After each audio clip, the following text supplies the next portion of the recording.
All right. Dirty Sports episode 908. It's right in front of me on the ticker. Live on YouTube in 5, 4, 3.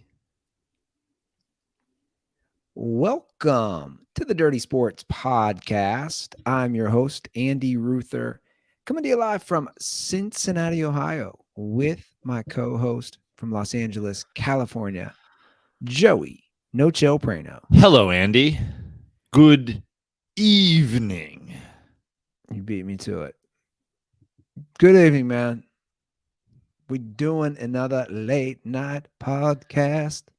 Well, I'd love to see how many podcasts. I got to think that the most historically rare podcast is the Monday evening podcast. It's got to be the most historically rare in Dirty Sports. I think the Sunday evening, because we're not around Monday, the Wednesday evening because we're not around Thursday, the Thursday evening because, Thursday we've whatever, but the actual Monday evening pod got to be rare for us. I got to say I feel like it's so rare for me that today, because Dirty Sports was late, it felt like a Thursday. Yeah, that makes sense. I can see that. It is rare. I could probably say without a doubt it's the most rare Monday night times we recorded. Yeah. On Monday episodes, like on Monday episodes. But life happens. Yeah, you were busy today, and then I just asked for an extension because you know what I just made for dinner, Andy? I made my Joe Praino signature chili. And I'm not sure if I ever mentioned this on the show. Do you know what the secret ingredient of the Joe Praino signature chili is? Miller Lite. That's right. Now, my question to you is, you'd still eat that chili, right? Yeah, of course. Yeah. You're not like, I can't have alcohol. I'm not one of those. Not that there's anything wrong with that. I'm not one of those people that like can't be near it or have a sip. Like I'll still be like, oh, how's that taste like? I can do whatever I want. This was more of a life decision. Yeah, and some Miller Lite mixed in some chili. Certainly not going to give you a brain aneurysm. No. And for the dirtballs who are like, how does this signature chili work? Let me tell you, I'm not going to give away too many secrets, but before any of the really juicy ingredients go in, before tomatoes go in, before beans go in, before anything that gives you chili its soupiness, I cook meat and I cook onions and I cook today was turkey chili, courtesy of Butcher Box, some ground turkey.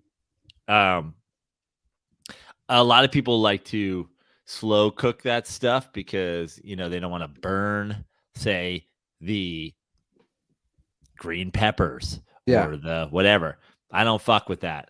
When I keep it nice and hot, and when I feel like it's getting too hot, we cool it down the same way I cool myself down at a summer baseball game with a splash of Miller Lite. So how long does your chili take to make? Well, that depends on what kind of time I have. I can make I can make a long haul chili. Hey, we're gonna keep this on the stovetop all day. We're gonna eat. I'd like to have 90 minutes. I'd like to have an hour and 15 to an hour and a half minimum if I was trying to do a rush job chili. Do I need to add the Joe Praino chili recipe on the ticker for future episodes? Yeah, maybe. Because I can constantly change and adapt the ticker. It's the best thing about the ticker. The ticker is malleable. We can put anything we want on it. Anything we want. I love it. Well, look, it's a weird weekend when there's no football, but the season isn't over. I always feel like it's just like it's like a lull as we're waiting for the Super Bowl. But there was some large NBA news, Joe. Yeah. Big news. I thought for sure Andy Ruther and his football obsession, you're going to start talking to me about, the Pro Bowl long drive contest. I felt like we were gonna do 20 different Pro Bowl stories before we got to the Kyrie Irving gets traded yet again news. So he's not a Dallas Maverick. I'm just trying to understand. So, like, is Kyrie at this point start drinking for the dirty sports drinking game? Because here comes an Andy Ruther analogy. Is he like the girl who is hot, and then every dude, or is he the hot dude who every girl is like, he's gonna change. No, that's the better analogy. I'm gonna get him to change. I'm gonna get him to settle down. He's not gonna be that asshole, that cheating asshole that he was with all those other girls. I'm gonna get him to settle down. Is Kyrie that guy, and he just never changes? There's, what's crazy about the Kyrie story, and I've sort of been raging on Kyrie. Like, how long? I think my first Kyrie rage rant was when he forced a trade from the Cavaliers. Yeah, for sure. This is pre-Flat Earth. This is pre-anti-vax. This is pre-anti-Semitism. This is getting run out of the Celtics. Yeah. This is pre the Nets. This is pre all those things.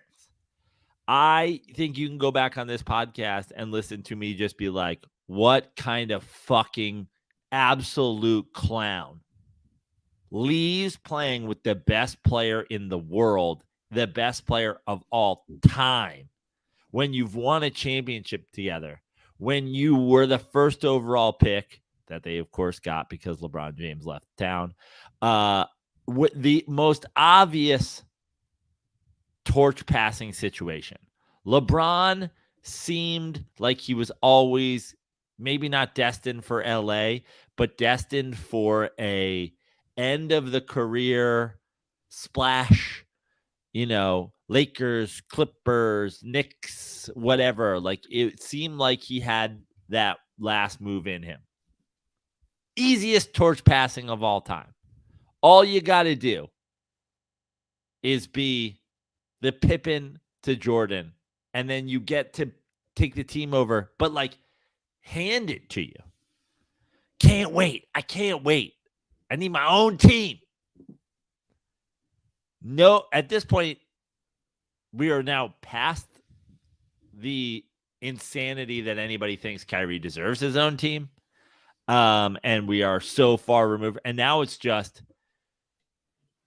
like, there is a legit conversation about an NBA formerly star, probably still a star, but formerly superstar. There is a legit conversation about the future of an NBA superstar is him being around Alex Jones and Joe Rogan maybe exactly what he needs to turn his career around? Like, we're talking about him like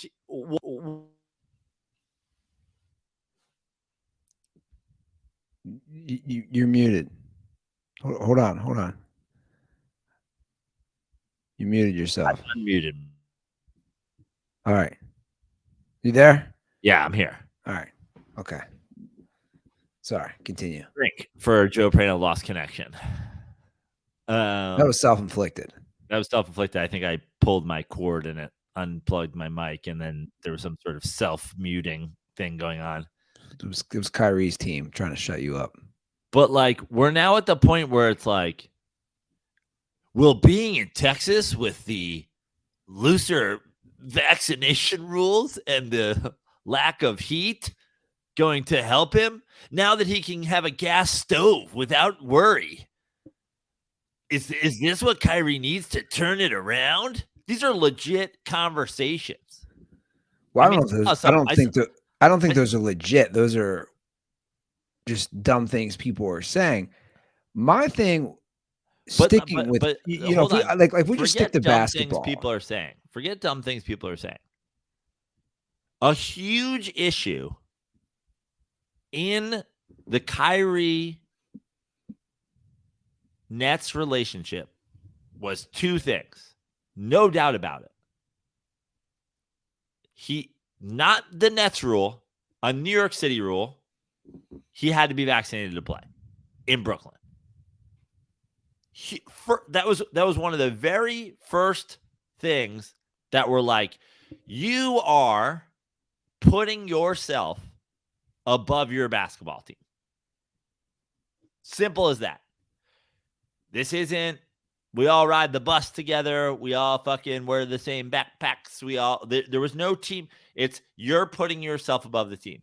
The second thing, he did not like the way that the team threw him under the bus, quote unquote, because he was in Brooklyn, of all places, sharing anti-Semitic / Holocaust denying material. We can talk about it's basketball, and how this is affecting his basketball. But the bottom line is his relationship in Brooklyn, where he went to build a super team, where they were able to. James Harden left because the dude wouldn't play basketball. He has a relationship problem with the owner, with the coach, with his other star, because it's always about Kyrie and never about basketball. So now we can get into Kyrie demands the ball, and Luka also demands the ball. And how does this work basketball-wise? And really, it doesn't matter, because Kyrie is talented enough to play off the ball with Luka. But we can't talk about the possibility of that happening until we talk about the fact that every single decision Kyrie Irving has ever made has been Kyrie first. I can't be second banana to LeBron.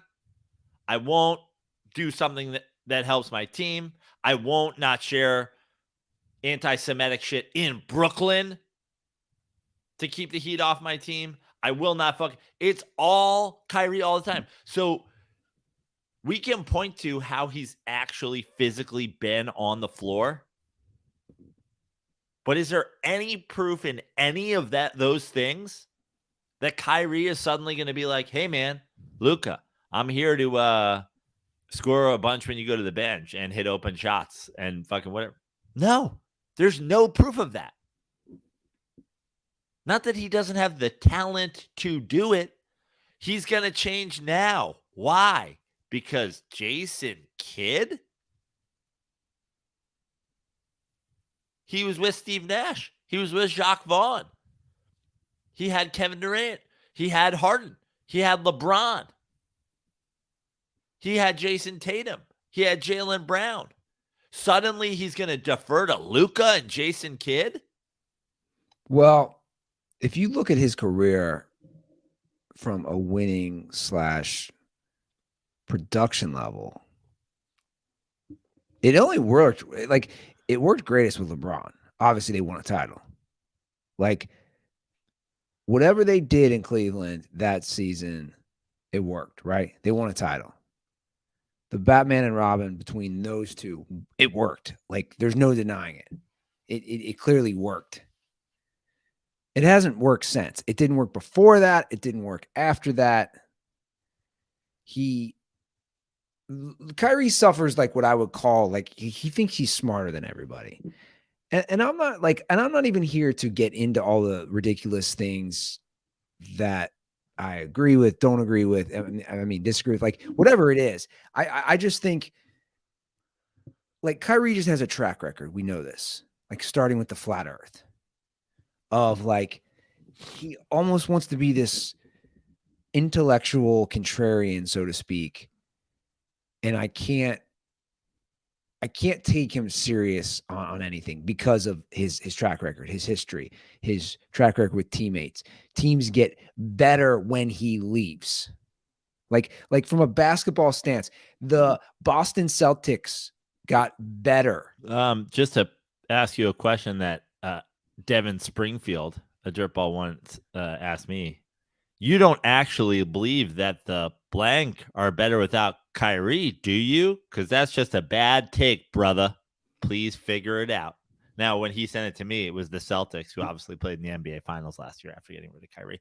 But Andy, I'm just going to ask you on behalf of Devin Springfield, D_SPRIIING 22. You don't actually think the Nets will be better without Kyrie, do you? Because that's a bad take, brother. When did he tweet that? Figure it out. 12/13/2018. So he tweeted that December 2018. Yep. A little over 4 years ago. Yeah, Kyrie, again, it's crazy to think that Mark Cuban would do this. I'm just trying to understand from Mark Cuban, does he think he can be that guy? Like, does his organization think they can be that guy? Well, they do. Why? Or they wouldn't have done this. The thing about this trade is I don't hate it for anybody because the Nets, Kyrie Irving has been a debacle in Brooklyn. It's been a fucking debacle. He demands a trade, so they have to move him. And they do. And stupidly, people out there continue to value Kyrie as if he's not just going to randomly miss 11 games next month because of the Chinese spy balloon. So he still has value. So the Nets absolutely jump on the fucking value before it gets any lower. Before he misses the entire month of May because he starts a Canadian basketball team called the Proud Boys. You know? Like, what the fuck? Anything is possible. It's the old Kevin Durant thing. Anything is possible. Specifically, Kyrie fucking shit up in the most ludicrous way of all time. So, what did you think about the actual trade? So Brooklyn gets Spencer Dinwiddie, Dorian Finney-Smith, a 2027 second-round pick, 2029 first-round pick, unprotected. The Brooklyn Nets did not get Mel Gibson, Kanye, or anybody that was part of the January 6th insurrection, right? No? Great. Then they won the trade. The Mavs, they're not winning the title as is, but they probably smartly believe that the league is wide open and there is no obvious team that could win it all or that should win it all or that's expected to win it all. So why not make a move that could help you? It's a gamble, but I guess if you don't think you can win the title unless you make a gamble, then it's worth it. It's like when you see those fucking TikTok videos where somebody's like, hey, man, you can have $100 cash or what's in the mystery box. You know what I mean? They went with the mystery box and they think, who knows? Now, to me, if I'm Mark Cuban and some guy shows up on Shark Tank and he's like, hi, I'm looking for $300,000 for 10% of my company. We make organic dog treats. And then Mark's like, okay, so tell me about your organic dog treats. And he's like, I'd love to, Mark. But before I do that, we all agree here that the earth is flat and the Holocaust never happened. Mark would be like, get the fuck out of here. For that reason, I'm out. It doesn't matter how good your fucking dog treats are. It doesn't matter if they keep your dog thin and they make your dog jump. If somebody opened up their Shark Tank with that, Mark would kick them out of the fucking room. So it's insane to me that this is the chance he took. I think has the potential to make them better the same way Harden and Kyrie and Durant had the potential to make the Nets better. And then they played 74 games. The two of them played 74 games together in 3 years. So the one person we've discussed where this worked was LeBron on the Cavs in 2016. LeBron wanted Kyrie.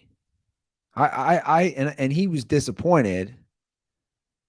I'll play the clip right now from what LeBron said as far as wanting him and being disappointed. The only reason I think this is interesting is because, like, it did work with those guys. Right? Did it? I mean, they won a title. But it is as easy as saying it worked with LeBron and Richard Jefferson. Like, it was LeBron's team. For sure. No one with any basketball. It wasn't Batman and Robin. It was Batman and Alfred. Thanks for being here. He's just called Kyrie Alfred. But honestly, like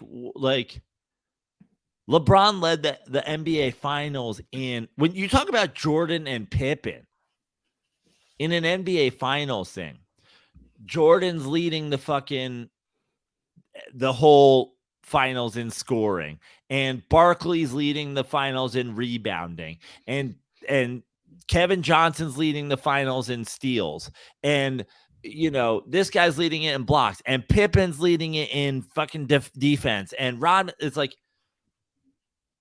LeBron led the whole finals in every fucking category. It's like if Robin, it would be like Batman and Robin if Batman showed up and fucking fought crime and Robin made sure the car didn't get parking tickets. Yeah. It's like, cool. You hit a big shot when the game was tied. Well, I mean, look, I'm pulling it up right now. I mean, he averaged 27 points. Great. He averaged the second. I'm just saying, like, he averaged the second most of all the finals behind LeBron. Like, and what else did he do? He was the other guy on LeBron's team that scored. That's what he was. I mean, that finals. But when you talk about Jordan and Pippen and Kobe and Shaq, even. Well, look, there was a huge drop off as I look at it. LeBron averaged like 30, Kyrie 27, J.R. Smith 10.5, Tristan Thompson 10. Yeah. It's like you have huge drop-offs. Well, I'll play what LeBron said. This is what LeBron said about not getting Kyrie in the Lakers. Definitely disappointed. I can't sit here and say I'm not disappointed on not being able to land such a talent, but someone that I had great chemistry with, and know I got great chemistry with on the floor that can help you win,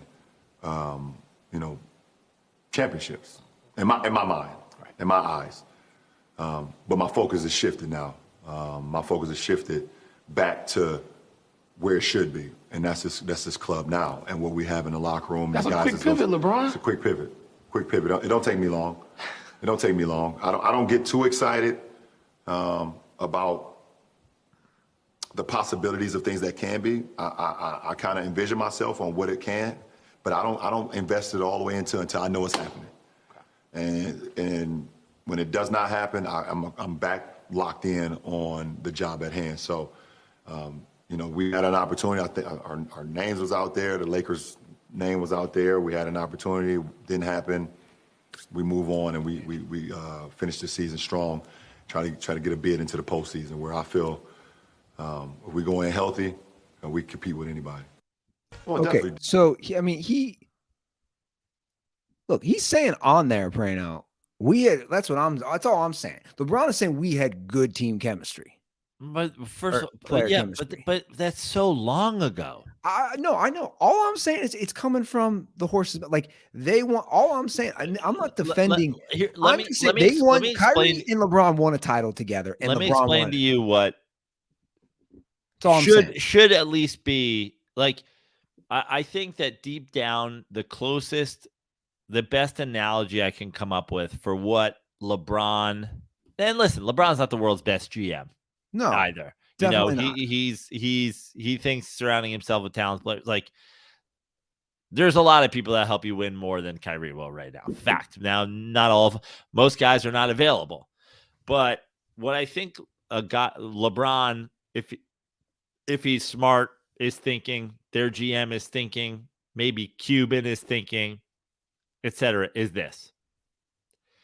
If you and I showed up Fast and the Furious style with our cars, and you tell me, hey, we're going to do a 1/4-mile race. And now I don't know anything about car racing, but like, your car does a 1/4 mile in fucking 8 seconds, and mine does it in 10. Well, then I'm not going to beat you, right? Now, if some guy comes over and he goes, hey, man, I can put an engine in your car right now that'll do it in 7 seconds. Here's the thing. About every 3 times you start it up, it explodes. Well, guess what? I have no chance of beating you unless I put it in my car, right? But I also put it in my car and could explode and die in a fiery car wreck. Like, LeBron, Cuban, other teams that were maybe going for Kyrie are like, we can't win the championship built the way we are. We are better off trying and blowing up than we are just conceding the season. And I understand that a little bit, but it seems more reasonable from a LeBron Lakers team when you have the greatest player of all time who's running out of time and you're going to try to make one last hurrah than being a Mark Cuban Mavericks team with a top 5 NBA player who's 24 and has all the time in the world to properly build a team around. Yeah. If you look at the statistical comparison between Jalen Brunson's season right now and Kyrie Irving's season right now, Kyrie's better, but not a whole lot. And they just had Jalen Brunson. All they had to do was sign him. And I assume, despite the fact that he's from Philly, he believes that the Holocaust happened.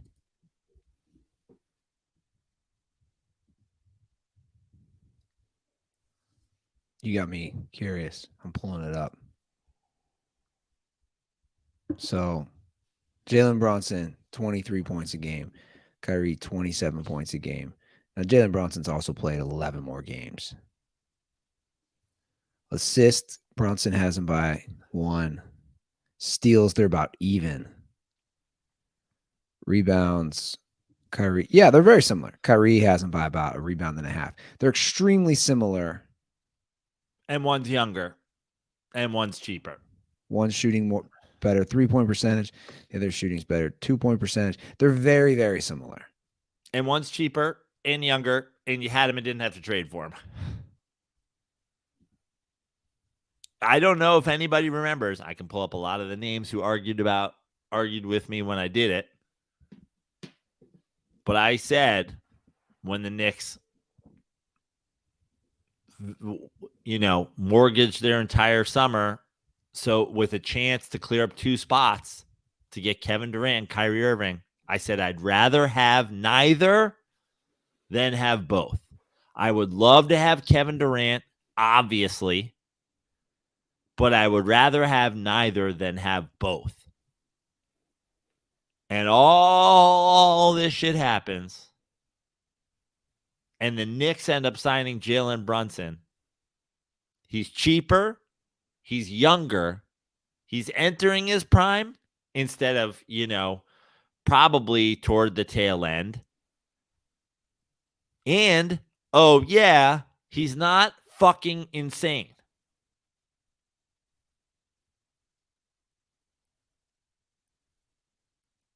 Okay, so I'm going to ask you, do the Dallas Mavericks win a playoff series?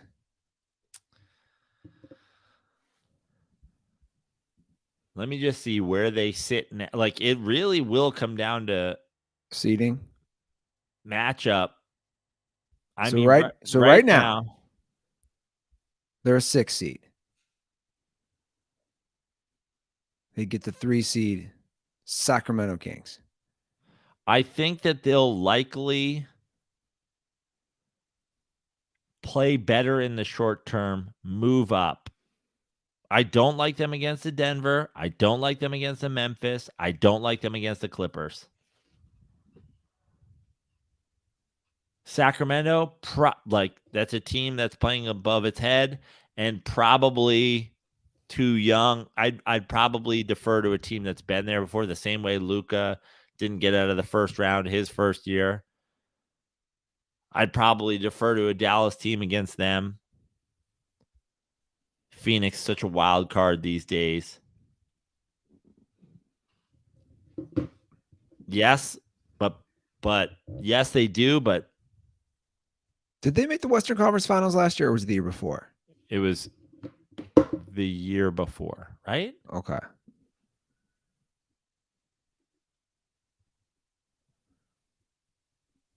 Am I crazy, or was it last year? I don't remember.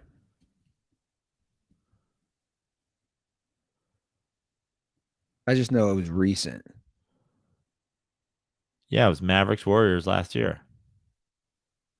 Yeah, because the year before was the year the Clippers made it, right? Correct.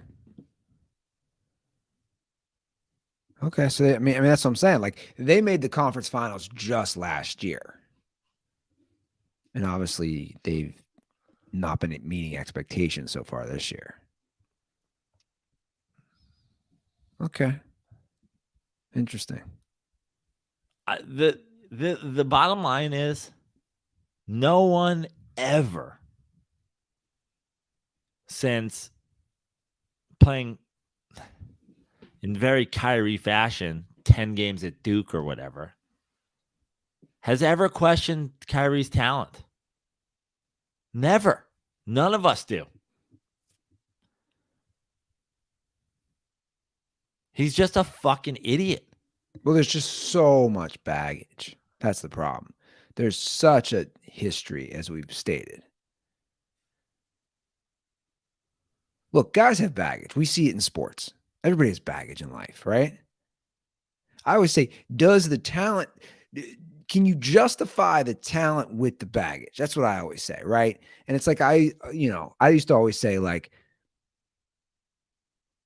Gronk had all his stuff, whatever you want to call it, the partying off the field, but like, he performed when it mattered. And I don't know if that's the best example, but even let's do Dennis Rodman. At the end of the day, Dennis Rodman, for the most part, now he had his hiccups and he had his blemishes. For the most part, Dennis Rodman played when he had to and played at the highest level as a rebounder, as a defender. But what's amazing about Kyrie Irving is, like, Gronk partied.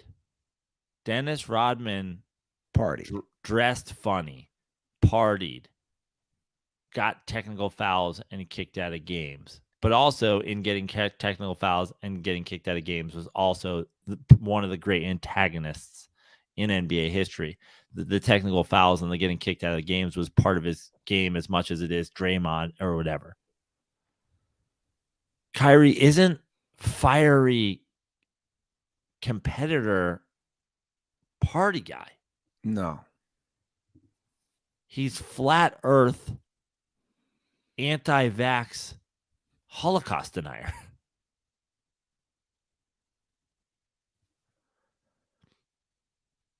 Like, we're talking about Gronk. Well, we should be talking about Aaron Hernandez. No fool.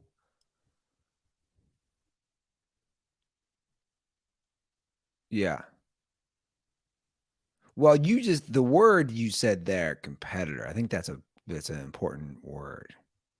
Like, when I look at Luka, I see a competitor.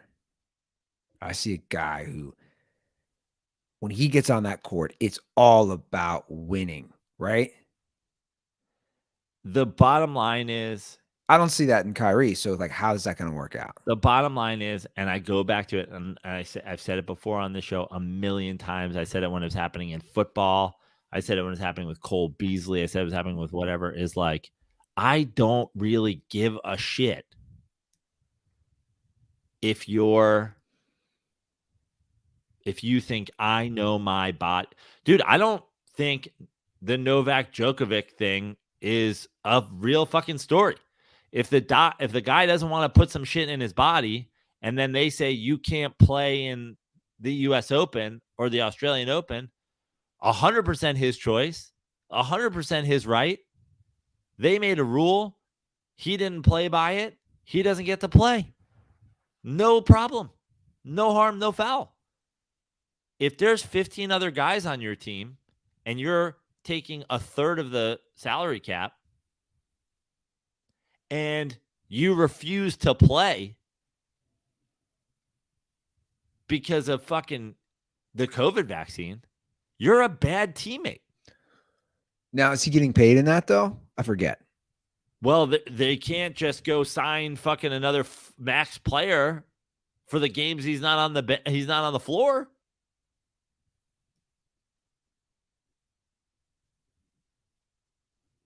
I know, but was he getting paid? Because if he's not getting paid,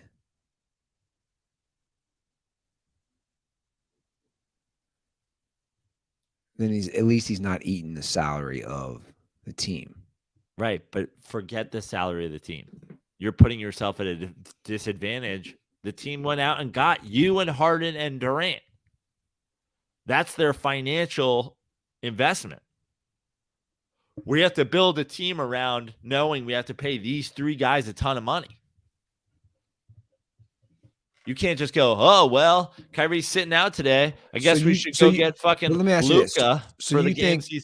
So you think, like, when it comes to any of these guys, it's like, so then he has to get the vaccine, even if he says, I don't agree with it. Like, it's a bad spot to be in. All I'm saying is it's putting yourself above your team. Okay? There are guys who like to fucking drink alcohol. I love to drink alcohol. I'm drinking a Miller Lite right now. I drink a Miller Lite on every fucking episode of this podcast we do. But I can't drink one on the bench of an NBA game just because, like, oh, I like Miller Lite. I know, but I don't know if that's the best comparison is all I'm saying. Like no, to make a decision for the betterment of simply your teammates.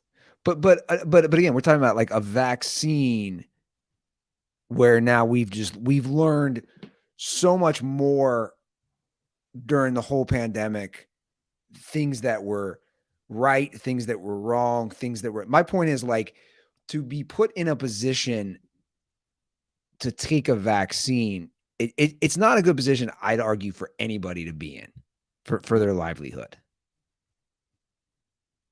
It's not about it's not about your livelihood. He could go do whatever he wants. He didn't have to take it. My point is, you take it for your teammates. That's the sole reason to do it. But that's my point is if someone, whether it's him or any sort of worker, if they said, look, man, I don't want to put something in my body that I'm scared of. Whether it's a vaccine or anything else. We'll find someone else to work at the deli, I guess. You know, it's a different thing. We're not talking, dude. You've played sports, and you've worked a job. The relationship you have in a football locker room, even in high school, was different than the relationship you have at the Hotel Oceana fucking break room. You don't show up, sign up, and go, like, I'm here for you guys and you guys are here for me. That's literally team sports. For sure. So when you put yourself above them, that's all you're doing. But again, I'm saying I think this case is like, at the time I might have felt it's differently. All the same issue. Leaving LeBron, the Celtics, the Vax. Well, with him, it's different. Like, I'm not disagreeing. The flat earth, it's all selfishness. No, look, we agree there that like Kyrie doesn't have a track record. So if he is so anti-vaccination, I don't put much into that with Kyrie because of his history. I agree. Because he's got such a history of completely being a contrarian. What I'm saying is forget being a contrarian. He's actually not a contrarian. What he is 100% of the time puts himself above everybody else.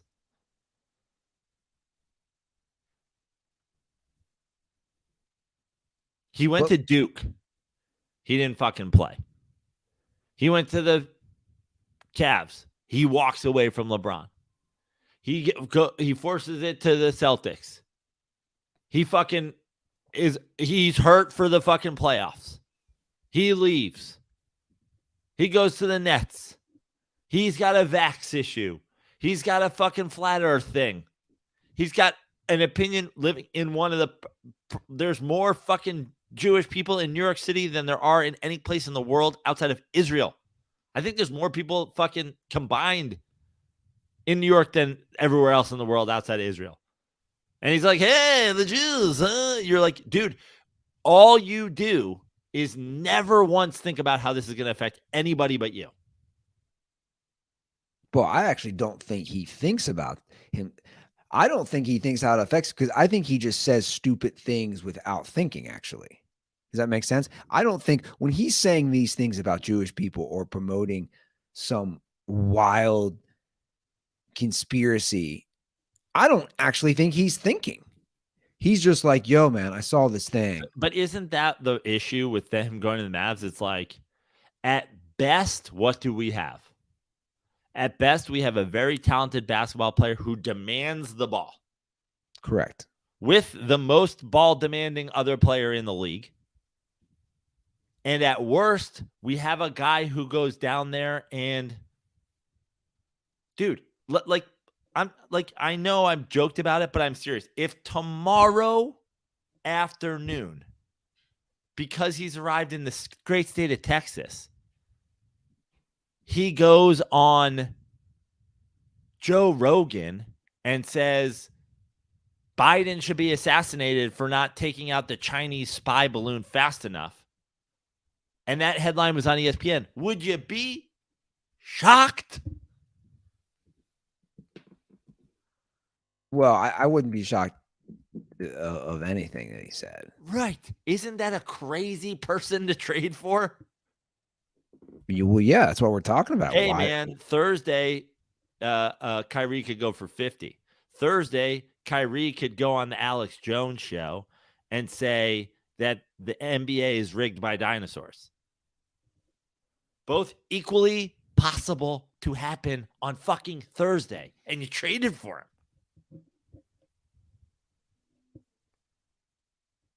Well, that's why we're talking about this. Like, what was Mark Cuban thinking that he could fix or change? Well, listen, I think Mark Cuban stupidly is thinking about this year instead of smartly thinking about Luka is 20-4. And maybe you don't win it this year, but you got to think outside the box and figure out a way to put guys around him. I just do not see Kyrie Irving putting his head on straight for the rest of this year, because I think he's a fucking free agent again.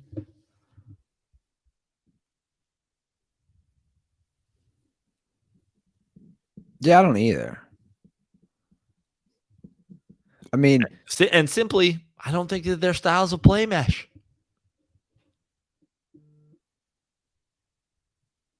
Well, we'll see. We'll see how it plays out.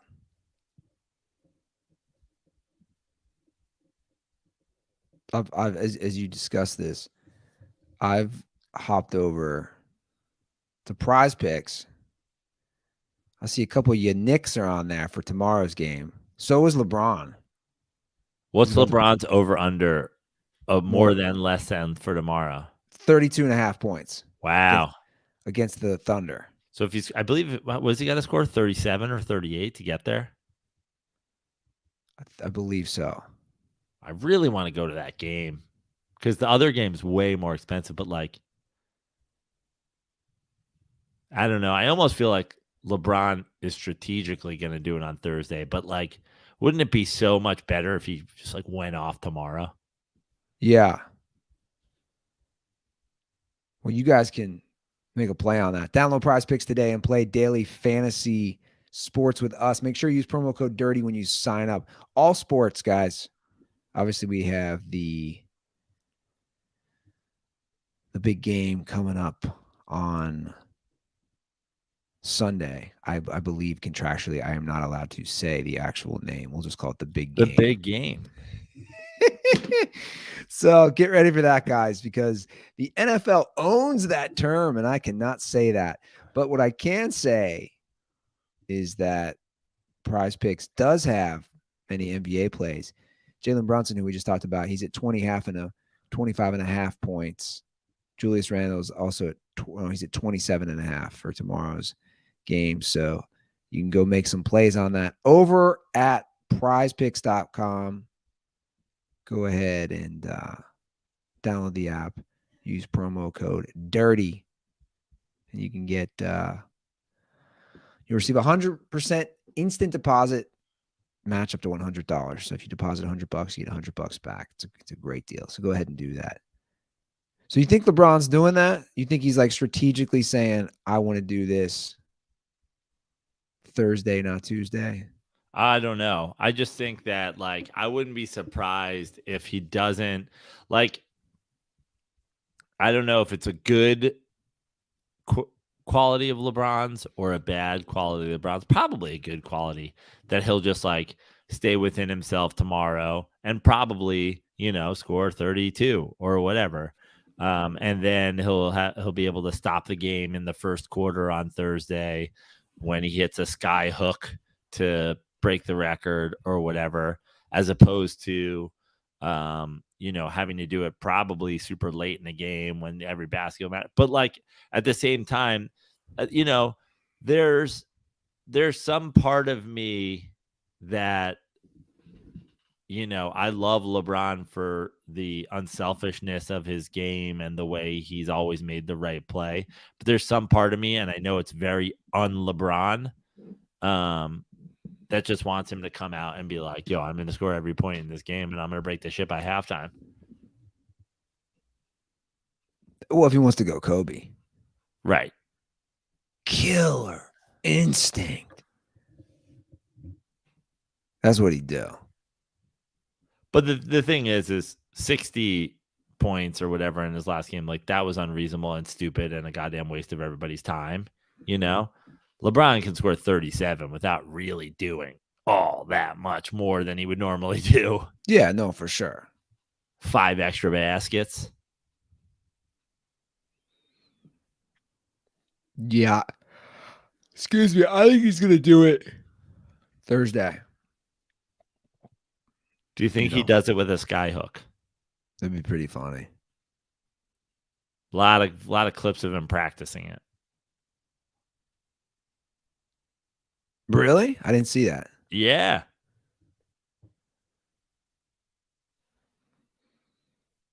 There's a shot you don't see anymore, right? Yeah. Like, what happened to the skyhook? Why is it not a thing? Well, not everybody's. Not a lot of 7-footers have that in their bag. When am I going to see skyhook threes? Well, you don't need it because you got like guys like Kevin Durant who are just like, why do I need a hook shot?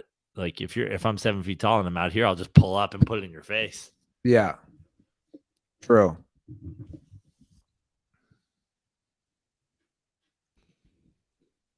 So I gave you about 45 minutes of NBA talk. Maybe mostly Kyrie, but we're not going to discuss the NBA the rest of this 2023 year now. Well, Andy, listen. Sunday's the end of the show. Sunday's the end of the NBA. You could talk NBA or NFL all you want, but Sunday, until there's a leaked Snyder emails or there will be or whatever. But like, you know how it goes. Post NFL, pre-opening day baseball. It's going to be an NBA bonanza. Not to mention NBA playoffs. Which I know you like to dig into. Y'all thinking NBA playoffs? No, I'm just having fun with it.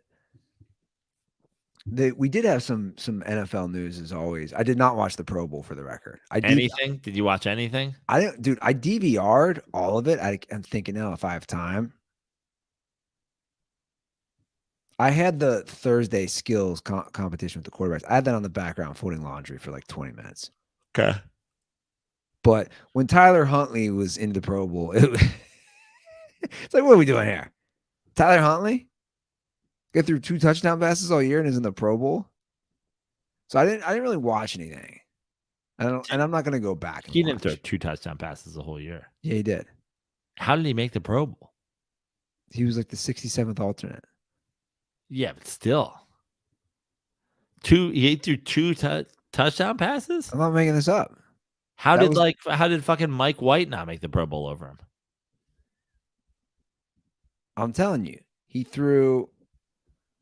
I'm gonna look it up. He threw 2 touchdown passes all year.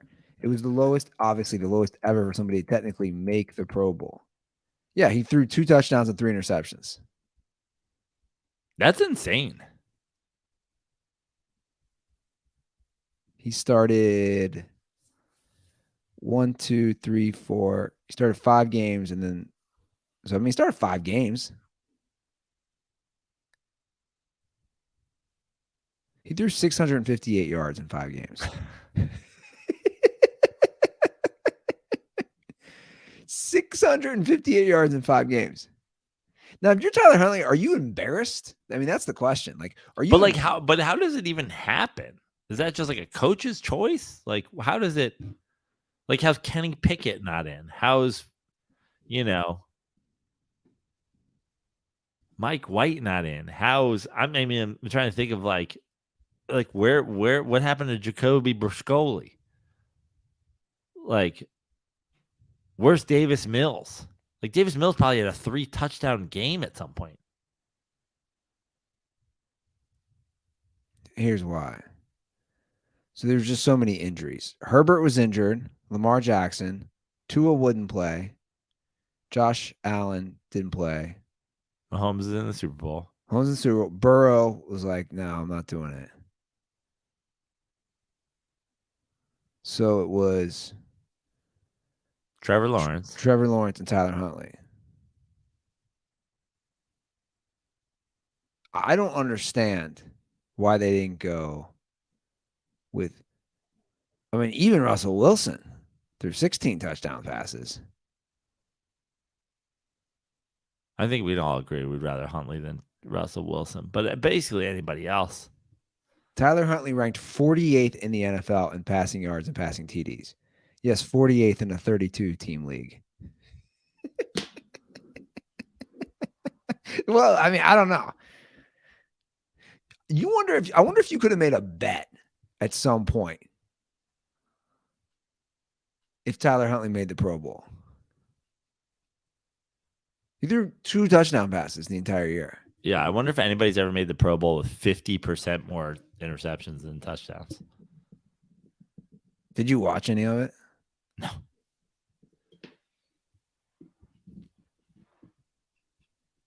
Yeah, I didn't either. And I said I would. I was like, oh, the Mannings are involved.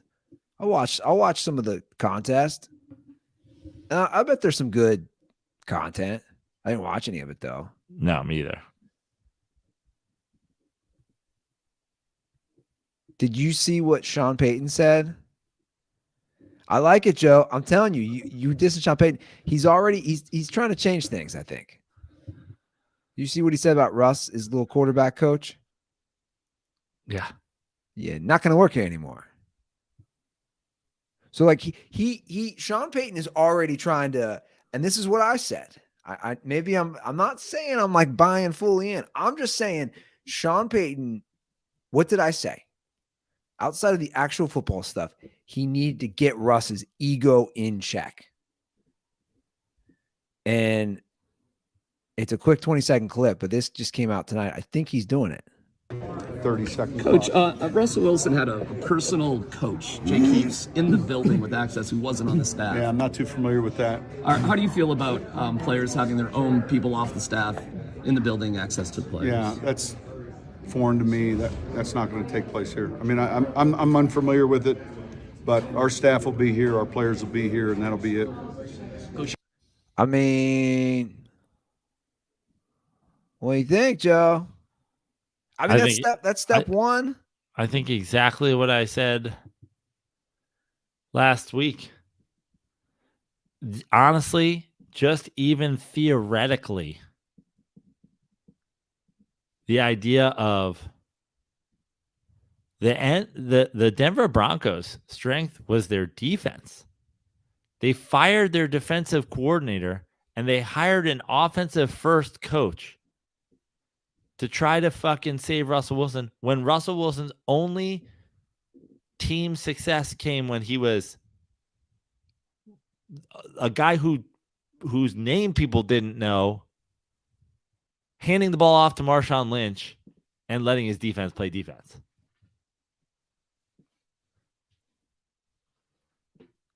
He's gonna be named MVP next year. Sean Payton's gonna change everything. He's gonna let him cook. He's gonna cook W's. No, I don't know what's gonna happen. And Kyrie's gonna start playing unselfish basketball. And that's okay. There's a good dual discussion.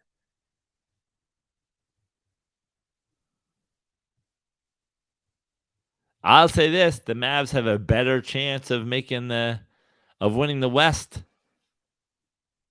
than the Broncos have of winning the AFC West.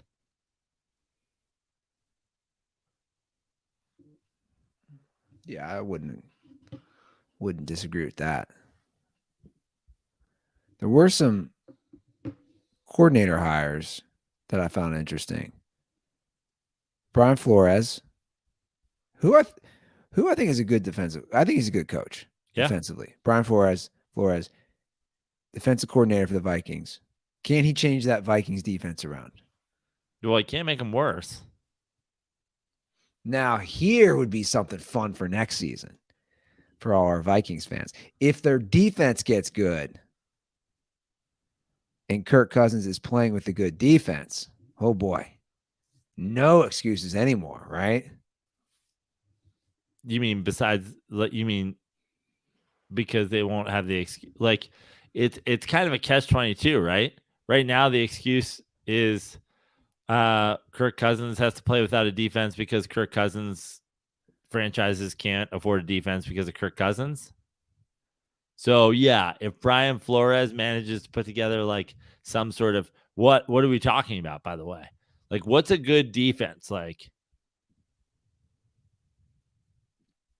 I mean, they were awful. Yeah, like, but what if they go middle of the pack? What if they go middle of the pack? What do you think? I don't think they're going to win any more playoff games, but I'm just saying like they got a quarterback issue. Great. So we agree. Everybody grab your drinks.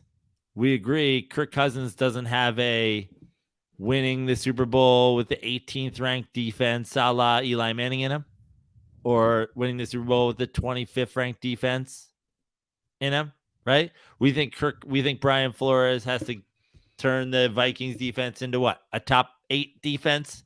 And then maybe while they have Justin Jefferson on the rookie deal still, they could what? Go to an NFC championship game? If he makes them a top 10 defense? Or still no? Yeah, I Big know. leap, huh? All he has to do is go in and turn him from one of the worst defenses in football because he can't afford anybody because they overpaid Kirk Cousins into a top 7 or 8 defense. With scheme. Get to scheming, Brian Flores. Or do you trade that talent of Jefferson to try to Get a better defense. What? I'm kidding. The reason I'm saying that is I would be curious to see Cousins without somebody like him. Like, I'd love to see how his numbers and how he'd be without just a bona fide top 3 wide receiver. Right? Like, for some reason, that's never brought up. You always hear quarterbacks make receivers better. You never hear receivers make quarterbacks better. You hear it all the time if you listen to our show. Vikings fans called in and were like, we beat the fucking Bills. Fuck you. And I was like, your quarterback overthrew a receiver who pulled it down with one hand, and then the Bills fucking snapped the ball into their own fucking end zone.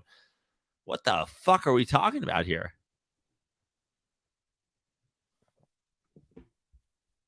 I saw. Did you? Okay. Speaking of coordinators, I'd like to never speak of the Vikings and Kirk Cousins again until they do something. I would like a moratorium on that. Unfortunately, I think they'll probably go 3-1 to start next year, and we'll have to deal with it because every Vikings fans will lose their goddamn mind, and then we'll have to start the whole process over.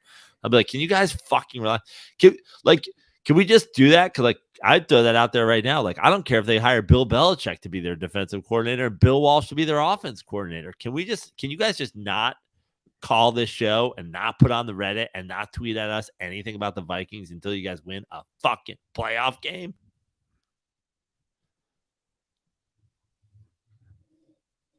Well, another coordinator hire, which leaves some head scratching, is the Cowboys. They fire Kellen Moore, and then they hire Brian Schottenheimer.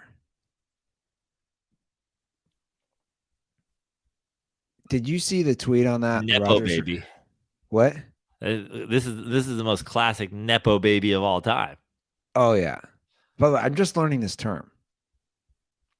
This Nepo baby term. Yeah, I was unfamiliar. Is this a thing? Has this been a thing? I mean, nepotism's been a thing forever. For sure. I'm talking about Nepo baby. It's a relatively new term. So, Hall of Fame dirtball Kyle Aronofsky, he DM'd me this, the Roger Sherman tweet. I actually follow Roger Sherman, but I missed it, It breaks down, I guess he's been tweeting this forever. It breaks down the career of Brian Schottenheimer and everywhere he's coached. Basically, it hasn't gone well. Sadly, if you look at this tweet, his biggest success is probably with Seattle, with Russell Wilson, which I think has one playoff win in that, but their offense actually played well. Is Brian Schottenheimer an upgrade or downgrade or just status quo from Kellen Moore? I'm actually going to say downgrade. Yeah, probably.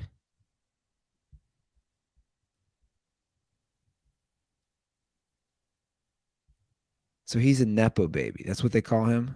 Yeah. Dude, he's been coaching since 2001. He's been coaching ever since Marty was like, hey, can you do me a favor?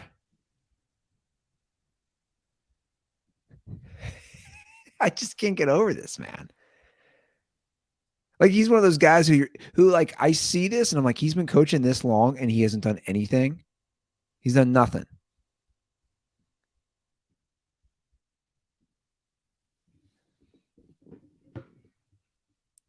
That move. He's Clint Howard.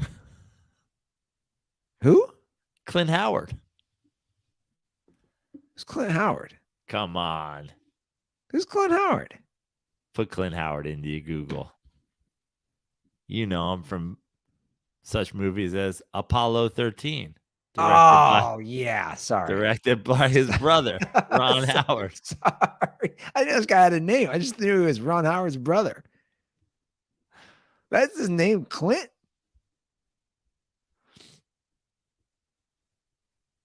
He's Clint Howard.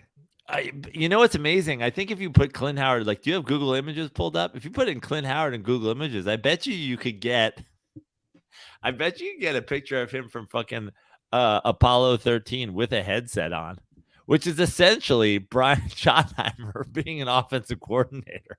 God, he's an ugly man. Like, he is an ugly man. He is an ugly, ugly man.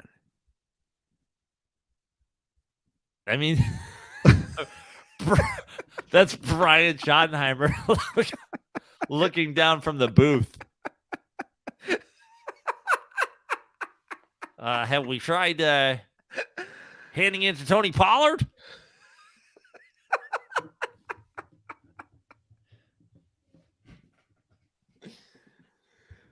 Dallas, we have a problem. I forget how ugly this dude is. Like, how do you get so ugly? Like, bro, like, how are you just so ugly?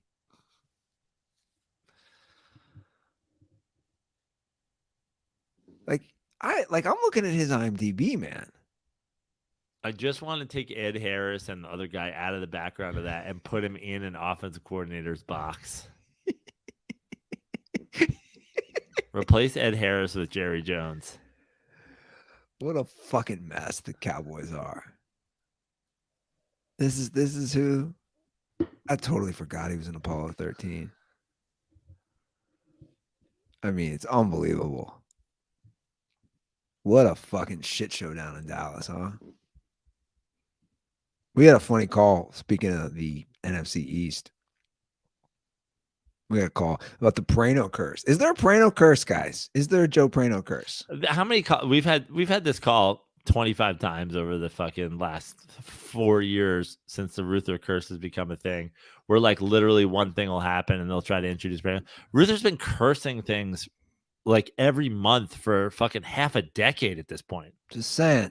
And then you'll be like, the Eagles are in the Super Bowl. Is it a Praino Curse?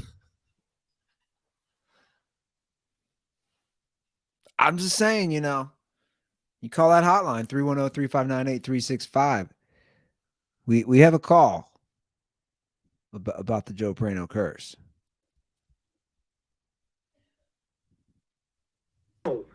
Months ago, I warned you about God's wrath and what he would continue to do to you if you persisted with denying his existence. Now, I was wrong about the Phillies winning, but I did warn you of another Eagles Super Bowl. By the way, this is Matthew Zirkis. And here we are. I ask you now to finally repent so that we all may be spared hurts to the Hall of Fame talk. Do you not see what your denial has done? Because of you, God was forced to smite every quarterback of the 49ers in order to prove his point to you. Now, originally, I believed the Chiefs would win the Super Bowl. But after hearing you yet again claim God is not real, I was reminded of the Praino Curse. Repent, my son. Save us all. But, in all seriousness, I'm just messing with you. I think the Chiefs are going to put him down. But who knows? God does work in mysterious ways. Stay dirty and holy. So, I mean, obviously he's just fucking around, but you think there's nothing to the Joe Praino Curse? No. Nothing? No. In fact, I would think the opposite. I think this is the greatest thing that could possibly happen. Anything short of, you hate to see the Eagles in the Super Bowl. But if they go to the Super Bowl and they lose and their fans have to eat their horse shit, this time sadly, instead of in celebration, and they get that horse shit like a nice pate, and they spread it on their Wawa hoagies. They eat their gas station food, and they have to go home. Hopefully, if there is a God willing, not beat their wives for once. And they then have to watch as their team gives Jalen Hurts $400 million. And then I'll never have to worry about them again. I saw some comments on our YouTube because you said the Eagles fans have infiltrated our comments and they tried to call me out. And oh, how sad people they are. They said, this guy's so dumb. He's referencing our poor fans all wearing 11. He thinks they're Carson Wentz jerseys, but clearly they're A.J. Brown jerseys.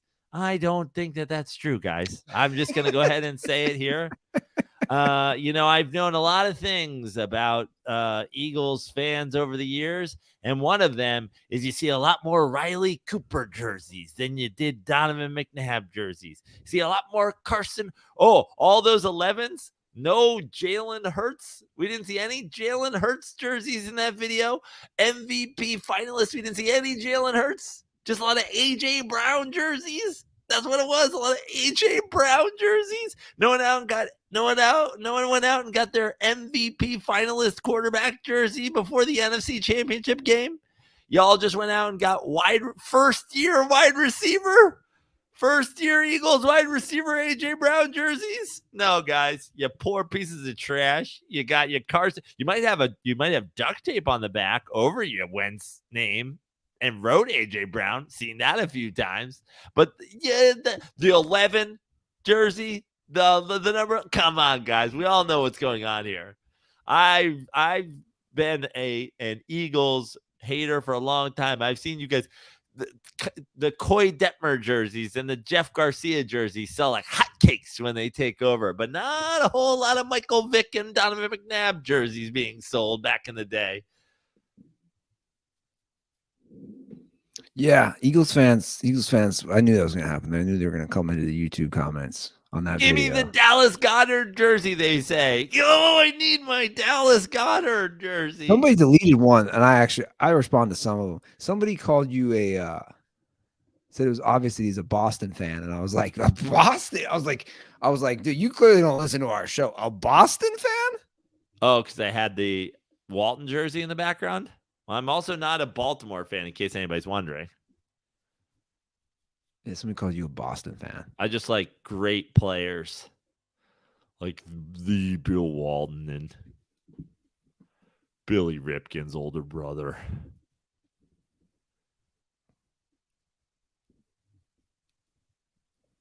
I want to do a podcast with Clint Howard and Dwight Howard. Yeah. I think you should do a podcast with Clint Howard, Brian Schottenheimer, and Billy Ripken called Nepo Babies. Holy shit. Billy Ripken just goes back and forth calling them both fuckface the whole time. I don't really know much about Billy Ripken. Yeah. Like, was he just terrible? Hey, he wasn't great. The only thing you need to know is he's Cal Ripken Sr.'s other son, and he had fuckface written on the bottom of his bat. That infamous card. I pulled that in a pack in like 3rd grade. You really have that? Oh, yeah. I pulled it in a pack. I remember I was at school. I was at St. Patrick's. Pulled the old fuckface card. What a glorious day it was. So the bottom of his card. I mean, this is pretty wild. 1988 Fleer. Let's see if you can. I have it up. Let's see if you. Wow, you're pretty close. 1989 Fleer. So it's a 1989 Fleer card. Yeah. This is tough. You can't see on this, but the bottom of his bat says "fuck face." Why did his bat say "fuck face"? Looking like a young Brett Ernst there, by the way. It's like, just zooming in at all. Oh yeah. You see it now? Yeah. I know exactly what it looks like. I own it. Bottom of his bat. My nephew probably owns it now. It's this fuck face. I mean, look at this. Was that just him trolling because he knew he was doing a baseball card shoot? No, he says he pulls it. There's a whole story. He pulled that he wrote it on there for some reason or whatever, and then he pulled it out of the bat rack, or he grabbed it. It was his batting practice bat or something like that, and they just grabbed him while he was taking BP and were like, "Let's get a picture." But it feels like it's trolling because it's straight up and down, right? It's not sideways. Yeah. It's not upside down. It totally looks like he's trolling. Yeah. Is that card worth anything? Well, I don't know. It's selling on eBay here for $29. Yeah. It's really not. Pretty cheap. Well, give us a ring. 310-359-8365. There's a guy out, by the way, I think there's a guy out there who, when those cars were available, bought like thousands of them and wrote a book about how Billy Ripken should be a Hall of Famer. It's funny you bring that up.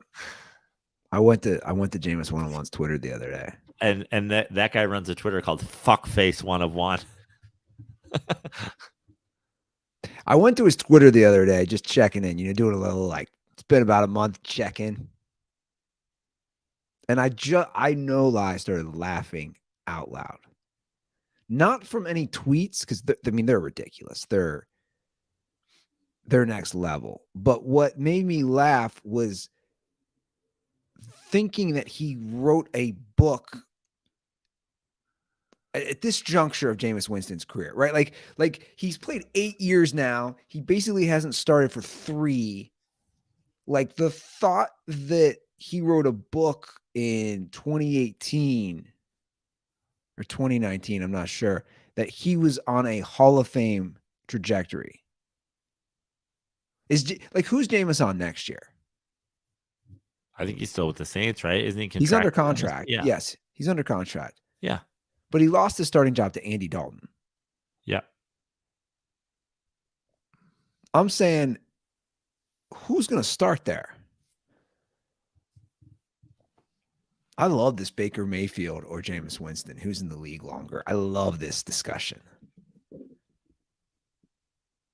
Who's in the league longer? Jameis or Baker? Because Baker got a second life with some of his Rams games. Somebody's going to give him a shot. I could see Baker could stay in the league by being a backup on the Rams, right? Oh, yeah. Good point. And then, I think he could get it. But, the thing about Jameis is I feel like Jameis tries to start somewhere at some point, gets his opportunity, and then the next time he starts and it's a debacle, he's gone. Yeah. I mean, that could be the worst investment ever. If you're looking at the history of bad investments, Jameis 101 cards, Jameis 101 memorabilia. So AJ Green retired today. And I was looking out of curiosity. I was looking at that draft class. There might be. Where did he get drafted overall? He was 4th. Okay. That top 15, more so that top 11, is pretty wild. If you look from that draft class, how many potential Hall of Famers there are. Let me pull this up. So, if you look at these guys, right? Who's in the Hall of Fame here? I mean, Von Miller could certainly be. AJ Green could be. Yeah, I don't think AJ Green will. Patrick Peterson. Julio Jones. JJ Watt. Yep. Probably not Christian Ponder.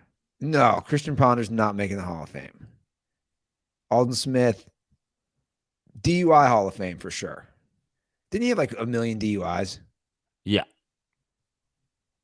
But I think was certainly tracking. He was tracking.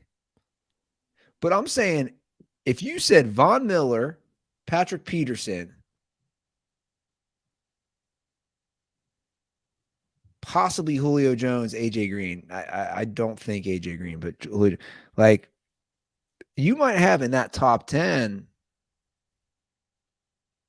3 to 4 Hall of Famers. What an unbelievable,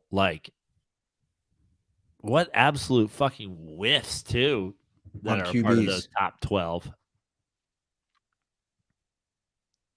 Minnesota fans still believe Christian Ponder just needs a defense. Jake Locker to Tennessee at 8. Yeah. It's crazy. Right? Jake Locker at 8. Blaine Gabbert, 10. Christian Ponder at 12. It's pretty insane. AJ Green was tracking too, man. Yeah. He was tracking. He was a Ruther Curse, for the record. He was one of the early casualties. Do you remember that? Yeah. Do you remember what I said? Do you remember that at all? No. He was going to become the first wide receiver in NFL history to start his career with like 5 or 6 straight 1,000 yard. Nobody had ever done that to start their career. And I said that. I said it on. And he immediately got hurt. Yeah, I said it on our show. I was like, AJ Green, yeah, because he had 1, 2, 3, 4. He at the time, he's gonna be the first wide receiver to start his career with 6 straight 1,000 yard seasons. You know, he got hurt at game 10 and he had 964. And his career was like never the same since. Like that's a straight up Ruther Curse right there. When's a list going to be compiled? Have we done this? The Ruther Curse I think it's list? easier to compile a list of things you haven't cursed.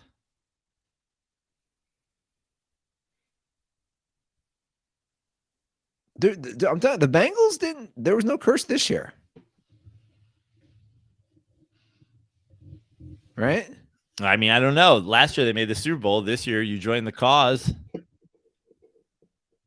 They didn't. Yeah, but my point is like, I mean, they were worse when you jumped on the bandwagon. Literally their best season, maybe ever, is the year before you jumped back on the bandwagon. I'm just saying, like, if you look at a high water mark, if this is the wave crashing and rolling back, we can see a distinct moment where Bandy Andy jumped back on and this shift started to sink again. I think they should trade T. Higgins, by the way. You do? I do. His value's not going to be higher. You're not going to.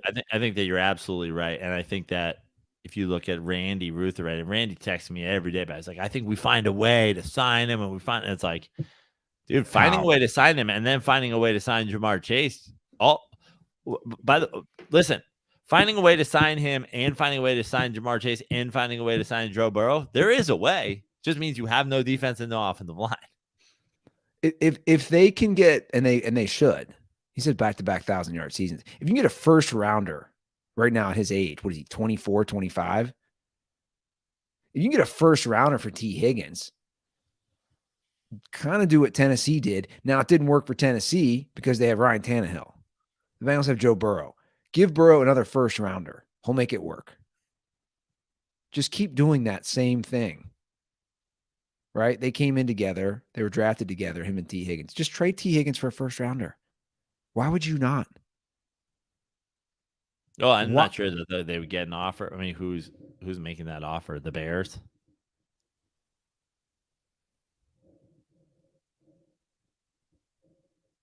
And the Bears aren't giving up the 1 overall, that's for sure.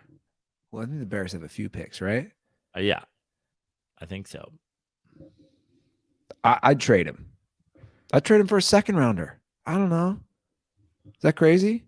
Like, yeah, probably. Like they can work with a second rounder.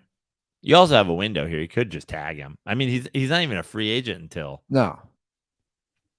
And then I'd cut Joe Mixon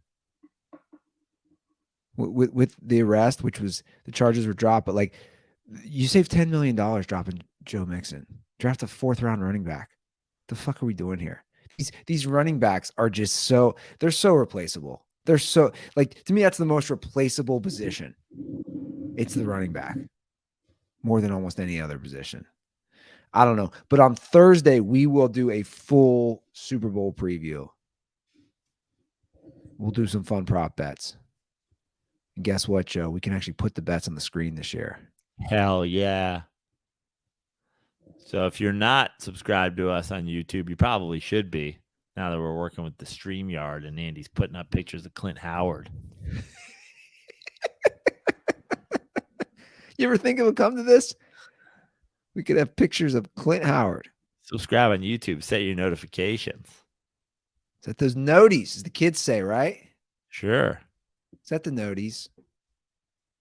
You guys can follow us on our social, which we have right now on our feed, at Andy Ruther, at Joe Praino, at The Dirty Sports, at Fix Your Life on Twitter.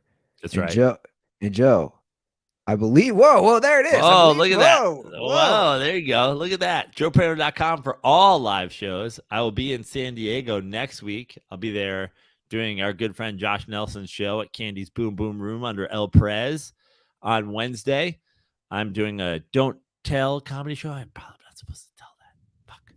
On Thursday, and then also Madhouse Comedy Club on Thursday the 16th. Pizza Star will be rolling both. Next Friday, Oeno Vino in Glendale / Atwater Village area in Los Angeles, and then the West Side Comedy Theater.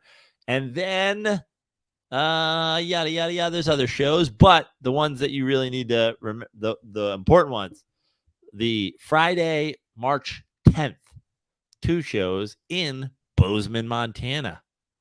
Never been to Montana. It's one of, I believe, 4 states, Andy, that I have not visited. We're going to check that one off the list, and we're going to perform there. I know we have dirt balls in the Montana region, we'll call it. So come out. Last Best Comedy Show.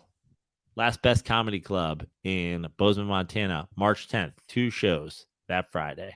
And then I'm going to go, I think I'm going to snowboard, Andy. I'm going to snowboard around Montana. Maybe Big Sky, maybe a couple of the other places. So if you are a dirtball in Montana, hit me up. I want to know where to chuck some power around. I want to know where to shred that gnar. Also, I'd love to see you at a show. Thanks to the dirtballs who came out to Sketchfest this weekend in San Francisco. Hope to see you guys in San Diego next week. Hope to see you in Montana. Hope to see you at some of the local shows I'm doing. Right, what Andy said right there on the screen. JoePraino.com for all shows. Cool. Yeah, man. All right, guys. That's the show. Thanks for tuning in. We'll be back for a big Super Bowl preview on Thursday. Have a lovely week. And as always, stay dirty.